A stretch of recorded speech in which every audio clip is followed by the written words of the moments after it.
Hi, Hey, welcome everybody. back. I'm Kathleen. I'm Kim, and you're here with us at Uncomfortable Conversations with the K&K Twins. So we are laughing because we just started this recording. Yeah. We thought. Yeah, we and did. realized that somehow it stopped. And Yeah. so we were just talking away. So Yeah, anyway. but it wasn't recording. It wasn't. So we're kind of starting over. So just bear with us. I don't understand how we can be so technologically inept, because I feel like we are grown women and cannot manage to do this right one time. It's insane. Not I don't one know time. what happened. So here we are. So we are finishing up Unit 4 of oh, thank you. Oh, you're so good. I didn't even think about it. So I here, know. Hold on. Here, you got it. Here, I'll do this. Okay. Okay. Untangling relationships. Yes. By Pat Pat Sprinkle. Sprinkle. Mm-hmm. It's a guide to codependency. Yes. Okay. So so let me just recap the 6 basic characterizations or characteristics Are we doing that of first? codependency. Okay. So one is, these are primary characteristics. One is lack of objectivity, Where we don't see ourselves clearly. a warped sense of responsibility, Oh my gosh, we feel responsible for everyone and everything. and being easily controlled and controlling others. Which sounds crazy. Like, how can we be controlled Right. and controlling others? But that's literally what we do. Yes. It makes no in sense, some but it makes situations perfect we're sense. controlled, in other Mhm. situations It we try to depends. control others. So, Yep. and then the emotional results of those codependent behaviors or characteristics are being hurt and angry, which sometimes we don't allow ourselves to feel. We certainly don't let other people see. Well, sometimes we let them see anger, but we don't let people see hurt. Not That our seems pain. very vulnerable. Yeah. We feel guilty.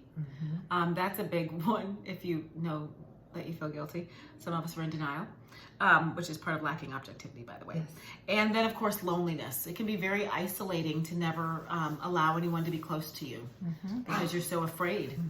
Exactly. We Yeah. crave that closeness, that intimacy, that Intimacy. relationship, but we're so afraid that we put up walls and Yeah. we push people away. So Yes. we're going to wrap up Unit 4, and that is about controlled and controlling. So day 1. Day 1, we talked about how we are controlled by others and that's kind of a tough one. Day 2 is tolerating abusive control and what that looks like. On day 3, it was about controlling ourselves, or the lack of ability to control ourselves. I feel like we need to do we need to work on that one. That's another And thing. it's a whole thing. And then, of course, controlling others is what we talked about last time. And this time, we're going to talk about the patterns of control. Okay. And then what we're going to do is kind of talk about some ways that we've seen ourselves grow, how we would have handled things in the past, and how we handled it this time, and just what growth looks like in everyday life. Right. And it's interesting because I think even sometimes how we now process things that are happening around us is even different than we would have before. For sure. The way I take in stimulus and data and process it through and how I think about it is different. Well, I feel like, there's a lens that we look through. Like, we're wearing glasses that are filtered through this codependent, unhealthy way of doing things. And when we change our glasses to glasses that are a different prescription, and that prescription is one of health and healing and wholeness, Right. you're looking through a different lens, and so the way Yes. you respond is completely different. Exactly. So talking about, this is day 5 of Unit 4. Yes. We're talking about patterns of control. So whether we're being controlled or we're controlling other people, certain patterns develop in a person's life. So some people are so afraid to be wrong in any given decision that they become passive and indecisive. They can't decide whether it's what job to take or Yes. what restaurant to go to. Yes, They or what just- to eat at the restaurant. Exactly. Yes. So they are paralyzed by fear of making a wrong decision, of making a mistake. Others feel such a strong need to be right that they state their opinions dogmatically, demanding that others choose to be for them or against them. If you don't agree with them, you're not for them, you're against them. Between these extremes is mature moderation. So the ability to form and state opinions without demanding that others agree with you. And I think that's important because who wants to be around somebody, number one, who can't make a decision, who doesn't trust themselves? Right. Who wants to be around somebody who makes all of the decisions? Right. And nothing you can say is right. And you can never, share an opinion and be respected for it. So you don't want either one of those. So that mature moderation is really, really important. But behind this indecision, this fear is really just a fear of making the wrong decision and a wrong choice, and the fear that someone else will know that I made a wrong choice. And I think we've all done this. I hope she doesn't mind me using this, but I can give you an example. My sister went through this when she was considering a second marriage. And her first marriage was not a healthy one. It was an abusive marriage. And I think it took her I know it took her a long time to make the decision to marry again, because she thought, well, what if I make the same bad decision? She couldn't trust herself. And that was a really scary place to be. And it took a lot of work on her part and healing for her to be able to trust herself to marry the wonderful man that she's married to now. Now, I know Kathleen loves to talk about the next one because she's got a personal example of those people that we know who have to be right. I'm back. Let's talk about those people that have to be right. Yes, and I think codependents can display that characteristic For sure. at different times. But we all know that one person. We might have more than one. I may have been married to one, but this person has to be right all the time, and you have to agree with him. And he will try to browbeat you and push his point to try and force you to finally acknowledge that he's right. Okay. I'm exhausted just listening to you talk about it. And this is a guy that I worked with. He was bright, articulate, and persuasive. He was a salesman. And when he speaks, he states his opinion as if any sane person would agree with him, and only an imbecile would disagree. Right. What kind of fool are you? And we kind of have that in our political climate today. People are really taking this all or nothing stand. Yes. That if you disagree with me in my position, you're an idiot. You're Yes. a horrible person. Yes, and we cannot be friends. Yes. We cannot if you can't be my friend, which is Yeah. crazy. Yeah. We used to be able to agree to disagree Yeah. and allow everyone to have their own opinions and their own we used to beliefs have mutual respect. Yes. I really feel like that's gone. That you can't respect anybody who disagrees with you Right. anymore. It's crazy. And that's not crazy. healthy. I feel like we're becoming more and more. Yeah. Are we becoming more and more codependent in as a this society? country, as a society, perhaps. Huh. So That's that's disturbing. interesting. Ooh, Right? we gotta think about I that. That's gonna know. be another episode. I feel like that's a whole episode. We need to review that. So, but the people who follow this guy or support this guy think he's wonderful. They Yes. just think he's the best thing since sliced bread. But others avoid him, especially if they have disagreed with him and have aligned themselves against Right. him, or he looks at them like they're his enemies. He's branded them as his enemies because he has these very black and white attitudes. Okay, so those people avoid this guy. But he forces people to take a stand for him or against him. That is not healthy. No. That is dysfunction. No, absolutely. So, but we've just, part of the reason why, I asked myself, why does he act like that? Yeah. But I really believe it's because he is insecure. People like this are very insecure, and though he appears to be one of the most secure people in the universe, he probably feels that he needs strongly defined convictions to designate who he is. He has to define himself, even in his own mind, so he has to come out really strong and say, this is the way it is, and if I state my opinions as if they're fact, people will believe me and they'll follow me, and then I'll feel good about myself. That's I feel what like makes I'm them right. feel- yes. I feel like I'm validated. Yes, because they are so insecure. And I feel like a lot of narcissists are this way, where you think they're so secure and you think they're so strong, but really they're insecure. And that that control and that manipulation and that gaslighting and all of that all stems from insecurity. Like, I have to control you because I feel so badly about myself. Right. Which Yeah. you would never think. Right? Because It they're doesn't so, really make they sense. come across as confident, but they're just hiding their fear. Yeah. So these kind of people, they need for others to affirm them. So they take the risk of offending some people to win others' approval. Sorry. The problem with having old dogs. She's gonna run. And so when your approval, in any situation, when your approval comes from external sources instead of knowing inside yourself that what you're doing is what's best for you and what's healthy and that you can make decisions that are best for you, that's, if it comes from external sources, it's coming from a codependent source and not from a healthy place. But you know, it was interesting, Kathleen and I were talking about how different we are and how we would have handled these different situations, like she was talking about with this individual she worked with, and how it used to get very combative and argumentative, and then it became like to a place where she wouldn't even respond.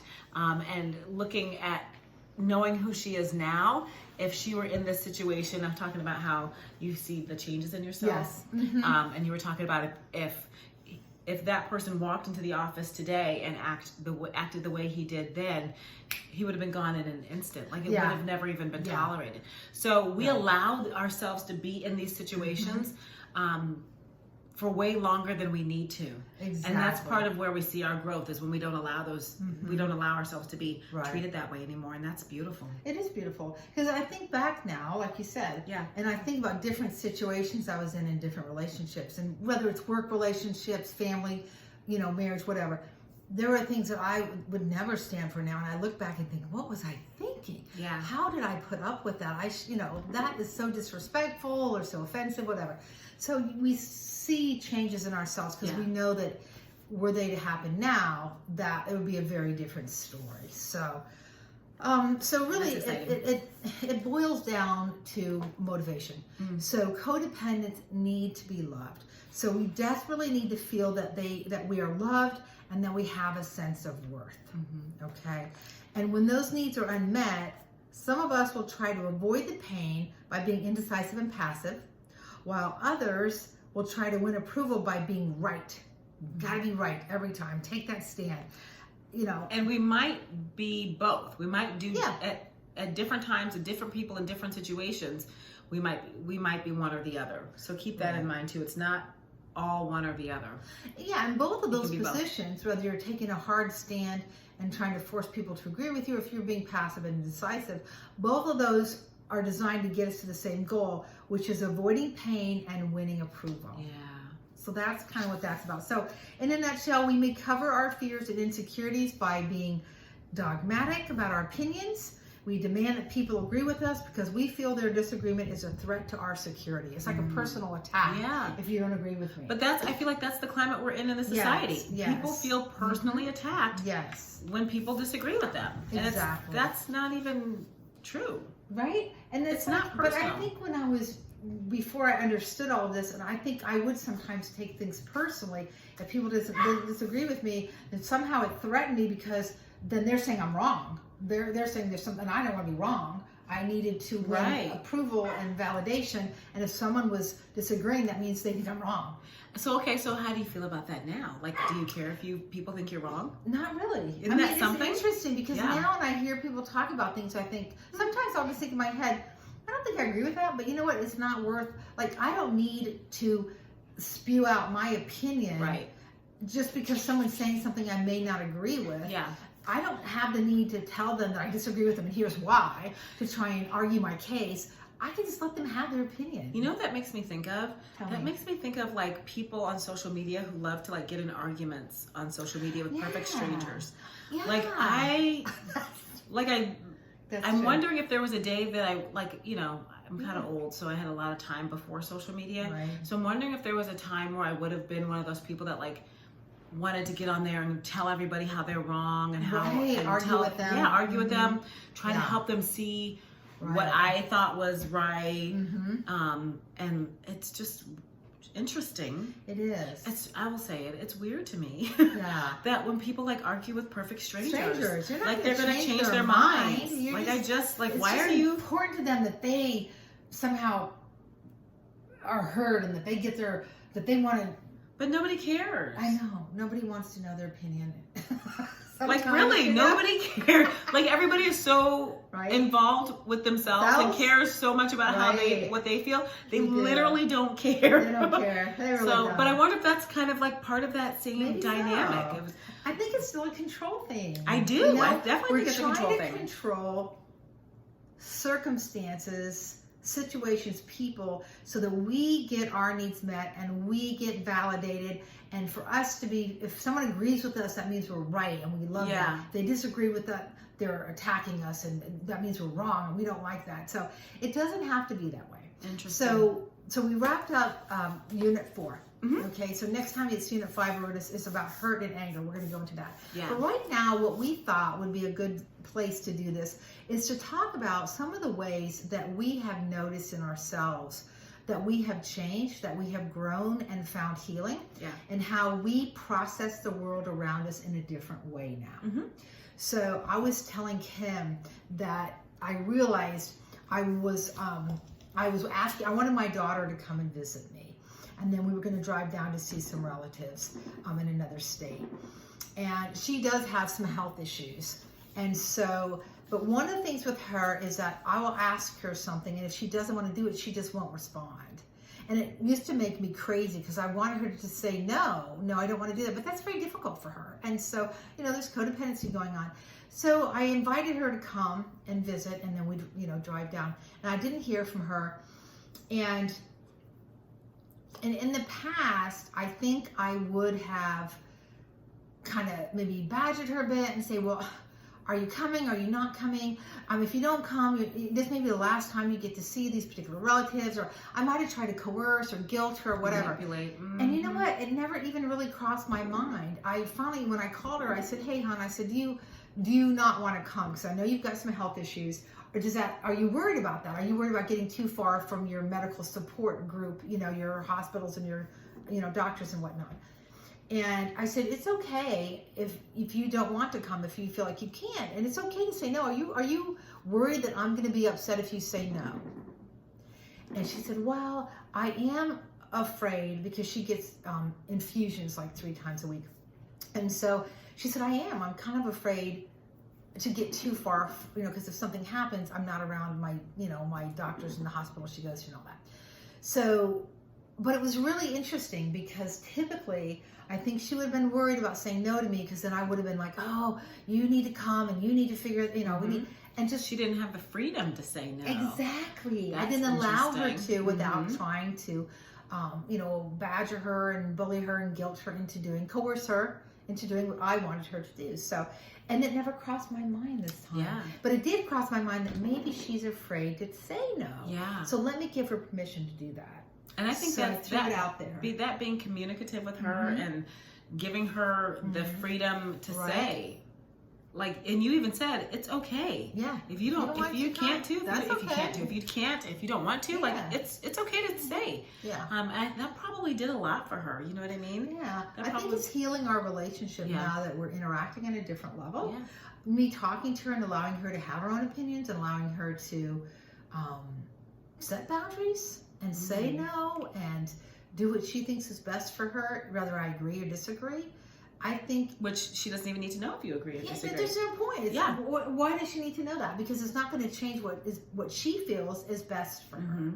And whether I agree with that or not, it's not my decision. Right. And so it's so strange now when I look back and think how I did used to manage that relationship, how I used to try and get her to do what I really thought was right and what I thought she needed to do. I would not think to do that now. Isn't that interesting? Like I think about that and think, gosh, that feels icky. That Right? feels cringy. And so just the way I'm even walking through the world now, I think is different. Yeah, I can agree. I had a conversation with my dad a couple of weeks ago, and he brought up a situation that had happened years ago that I have absolutely no memory of. And he was like, so, this next thing, just don't do what you did then, because, it really upset people. And I was like, what? What are you talking about? And he goes, well, at that place, you were trying to help. In your defense, you were trying to help, but it made people really upset. And so in this situation that's coming up, this event that's coming up, don't do that. Just, let things go wrong. Don't try to help. Don't try and fix it. Yeah. And my first response was like, I was angry. Like, I was embarrassed. I was like, what are you and by the way, he never told me what I did. I have no memory of it. He never told me what I did. And then he told me I wasn't allowed to talk to the people I had upset about it. So that might be a whole thing in itself that I need to process and work through. But I was like, I really was like kind of very introspective and in my feelings about it, because I thought, the person I am today, it would never occur to me to insert myself into somebody's private event and go and try to control things and make things and fix things when like it has nothing to do with me. Mm-hmm. So for him to tell me I did that 8 or 9 years ago, and I remember the event, but I don't remember the situation, and he didn't explain it to me well enough for me to even remember it. And because I'm not allowed to talk about it, I can't even go into bless you, go into the detail that I would normally. But I felt embarrassed that I behaved that way.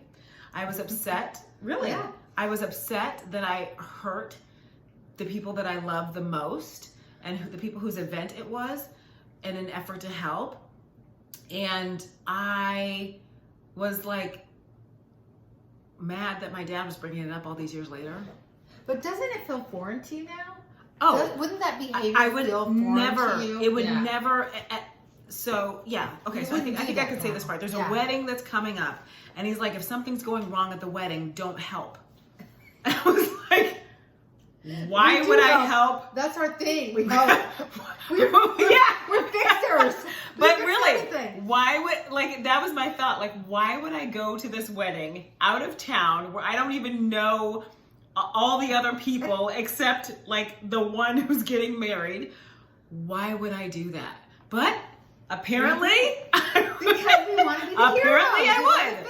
Apparently I would, because I did. And that's how we get validation and self-worth, when we're in a place of dysfunction and we think we're right, unhealthiness, right? Dang it, we think we're right all the time. Right. We really, really. If someone would have said some of these things to me even 10 years ago, I would have fought tooth and nail, because I was so sure that my perspective, my position, my opinion was 100% right. I think even 5 years ago I would have felt that way. I really do. Too, yeah. I think I was just kind of understanding that I was like, oh, I think I'm codependent, but I had no idea what it meant. Yeah. 5 years ago. Yeah. So this is the process, y'all. This is not like overnight.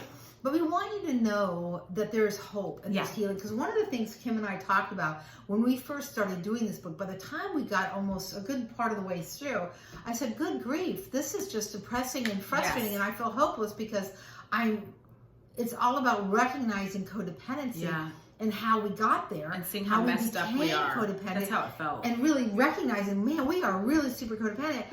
But at what point do you start telling us how to fix it? Right. And they do, and we get there. But at the time, it was like, oh my gosh, I'm really messed up. You know? Yeah, but we had to go through that. Yes, because we lack objectivity, because we don't see ourselves clearly.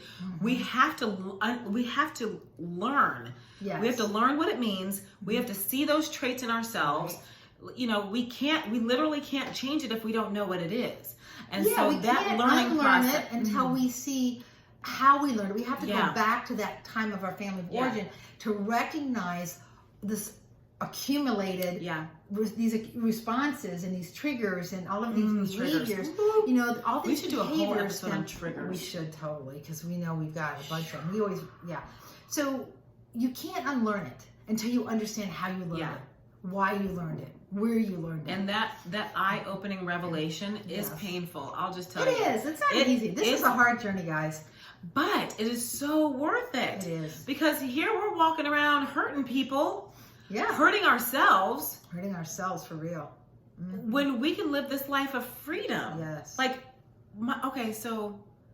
here, let me tell you this. This happened the other day. Tell us. So I have one child who is the fourth of my 5 children. Okay. So that child has kind of had both sides of me, like the codependent side, and is now still a child at home, so living with the healing side of me. And watching you walk through your healing process. And so that child's very free to tell me when I'm being controlling, when I'm all the, that child likes to put me in my place sometimes.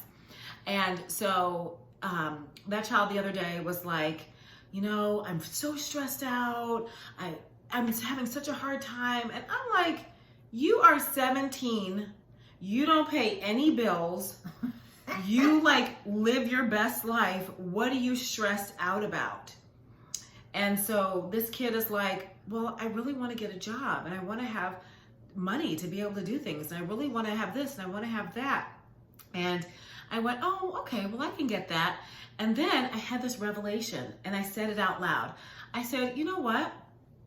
You told me something that was bothering you and I totally dismissed you and belittled you and acted like it wasn't important. All right. Right? Yeah. And I said, you know what? That was wrong. I shouldn't have done that. Right. I should have just listened and empathized instead of trying to tell you how you're fine. Yeah. But that's the old codependent me. Mm-hmm. What are you complaining about? It still rears its ugly head, and then we catch it. Yeah. And that's progress, though. Right? Because Isn't you it? caught it, and you went back And to address right it. there in the same conversation, Yeah. I didn't even have to go. Yeah. I didn't even have to address go it, yeah. and work through it with my partner in crime. But That's progress. Isn't And it? Hopefully in future, we'll catch it before we even say Yes, it or do yes, it. and We'll not say recognize it. Or it won't even come into our mind to respond that way. Like That's with the wedding. healing, Like that yes. would never, yeah. Like it would never occur to us to do it. But that's the healing. That's where you it really is. come full circle. It is, but We're not I got there. to, but I think this is part of the example too, is I got to make the mistake. I got to own the mistake. I got to apologize for the mistake. And I got to, and that person got to see me work through all of that. Yes, that's Which is a huge, big one too. because that helps Because her. how many people say, my parents never apologized to me. Right? I have to apologize to my kids all the time Yeah. for the things I did years ago Yes. and for the things I did at that moment. And I think that's part of the healing too. I feel like I'm not constantly, but I'm like, dang, I did, like, they tell me stuff, I'm like, really? I was that kind of mom? Yeah. Man, it sucked to be my kid. But think about it. Think about the man the example I used earlier, the guy that was the sales guy he states his opinion is that's the only possible opinion any intelligent person could have, right? Right. But I totally thought, where was I going? Oh my God. What is it about? We were talking about how our kid, Apologizing. Yes. And then I can think about a couple other people, two other people that I was actually in relationships with. This was a work situation. But all three of those people, to my memory, had never ever said they were sorry. They never owned their behavior. They never apologized. They never acknowledged any wrongdoing. And I think that is classic narcissism, but the need to be right, the need to be, the fear of ever being wrong because the insecurity. That codependent part of it too. It has like both of it. Yes. Yeah. Never being able to say. So if you have a really hard time acknowledging when you're wrong and you make excuses for yourself or blame the person you've wronged or you're doing something wrong to try and make it be their fault, you need to really think about that because that is very much a codependent behavior. It's also a little narcissistic because you're gaslighting that person and making them feel like you do something wrong, and then when they call you out, you turn it back on them and blame them. So that's not healthy either. So, and if you are there's healing, there is growth, you can change. Okay, it used to be really hard for me to acknowledge I was wrong. It was so important that I was right for my own sense of my fragile sense of self-worth and value. For me to be wrong was very, very difficult. So it took all this work for me to get to a place where I could say, "Oh, sorry," and own my stuff and be wrong. Yes. I actually said yesterday. Like I think I said something to my fiance and he goes, well, I just think you're being sarcastic. I'm like, no, I'm really wrong. Like I'm really owning it and saying I'm wrong. And I said to him, I said, I know you're not used to hearing me say I'm wrong, and that's because I'm very rarely wrong. But when I'm wrong, I own it. Which might be part of how I'm working through this not liking being wrong thing. But I do. I can own, I don't like being wrong. Yeah. But I can own it. Nobody does. I can own it. I She can be was like, when I say to her, you know what, Kim, you were right. That was right. She'll say, say it again. Say it again with feeling. You know, say it again. Here's what I really Use your say. sexy voice. Yes, I go, say it again. And next time, use your sexy voice when you say She it. loves it when I say, you were right, Kim. I really You do. know? I do. Yeah. I love it. So if it's hard for you to tell someone else that they're right, or give someone else a compliment, or just give somebody else the ability to shine, accolades, or yeah. have credit, or whatever. Yeah. That's a problem. That should tell you too that you have codependency because you're not able to share that spotlight with anybody else because you're so needy for your own. That's powerful. Right? That's powerful. That's a good place I to just end. made that up. You just, but it's truth though. You didn't make it up. Like it's, Right, yeah. You shared the truth and the wisdom of what exactly. you've learned. But I do want to Made it share up. one other example. Okay. And this is a kind of the opposite because I know in the past when somebody snapped out at me or said something, that I felt was rude or disrespected me, I wouldn't speak up for myself necessarily. What did you just do?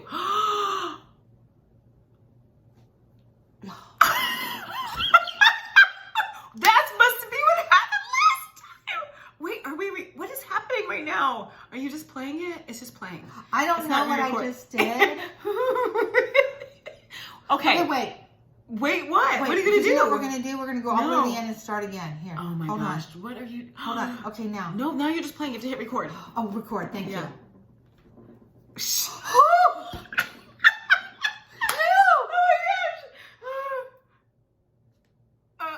Okay. Okay. We're They're having gonna get the technical rest of it, and difficulties. they're not gonna get the rest of it. It's fine. Okay. No? Or no? Or no? We're done. Good night. Thanks for joining us. Remember to like and subscribe. Yes, like and subscribe. And we're sorry that we are technologically We'll inept. see you again soon. That's